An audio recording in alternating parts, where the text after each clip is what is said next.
ಶ್ರೀಲಂಕಾ ವಿರುದ್ಧ ಮೊದಲ ಟ್ವೆಂಟಿ ಪಂದ್ಯದಲ್ಲಿ ಭಾರತ ತಂಡ ಭರ್ಜರಿ ಜಯ ಗಳಿಸಿದೆ. ಆ ಮೂಲಕ 3 ಪಂದ್ಯಗಳ ಟ್ವೆಂಟಿ ಸರಣಿಯಲ್ಲಿ 1-0 ಮುನ್ನಡೆಯನ್ನು ಸಾಧಿಸಿದೆ. ಪಲ್ಲೇಕೆಲೆ ಅಂತಾರಾಷ್ಟ್ರೀಯ ಕ್ರಿಕೆಟ್ ಮೈದಾನದಲ್ಲಿ ನಡೆದ ಮೊದಲ ಟ್ವೆಂಟಿ ಪಂದ್ಯದಲ್ಲಿ ಭಾರತ ನೀಡಿದ 214 ರನ್ಗಳ ಗುರಿಯನ್ನು ಬೆನ್ನತ್ತುವಲ್ಲಿ ಶ್ರೀಲಂಕಾ ವಿಫಲವಾಗಿದೆ. ಇನ್ನು 19.2 ಓವರ್ಗಳಲ್ಲಿ 170 ರನ್ಗಳಿಗೆ ಆಲ್ಔಟ್ ಆಯಿತು. ಈ ಮೂಲಕ ಭಾರತ ತಂಡಕ್ಕೆ 43 ರನ್ಗಳ ಜಯ ದೊರಕಿದೆ.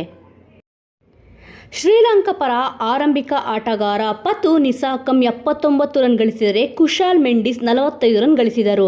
ಕುಸಾನ್ ಪೆರೇರಾ 20 ರನ್ ಗಳಿಸಿ ಅಕ್ಷರ್ ಪಟೇಲ್ಗೆ ವಿಕೆಟ್ ಒಪ್ಪಿಸಿದರೆ 12 ರನ್ ಗಳಿಸಿದ್ದ ಕಮಿಂಡು ಮೆಂಡಿಸ್ ರಿಯಾನ್ ಪರಾಗ್ ಬೌಲಿಂಗ್ನಲ್ಲಿ ಔಟ್ ಆದರು. ಇನ್ನು ಭಾರತದ ಪರ ರಿಯಾನ್ ಪರಾಗ್ 3 ವಿಕೆಟನ್ನು ಪಡೆದರೆ ಹರ್ಷದೀಪ್ ಸಿಂಗ್ ಮತ್ತು ಅಕ್ಷರ್ ಪಟೇಲ್ ತಲಾ 2 ವಿಕೆಟನ್ನು ಪಡೆದರು. ಸಿರಾಜ್ ಮತ್ತು ರವಿ ಬಿಷ್ಣೋಯಿ ತಲಾ 1 ವಿಕೆಟನ್ನು ಪಡೆದರು. ಸ್ನೇಹಿತರೆ, ಇಂದು ಭಾರತ ಮತ್ತು ಶ್ರೀಲಂಕಾ ನಡುವೆ 2ನೇ ಟ್ವೆಂಟಿ ಪಂದ್ಯ ನಡೆಯಲಿದೆ. ಈ ಪಂದ್ಯದಲ್ಲಿ ಯಾವ ತಂಡ ಗೆಲ್ಲಬಹುದೆಂದು ತಪ್ಪದೆ ಕಮೆಂಟ್ ಮೂಲಕ ತಿಳಿಸಿ.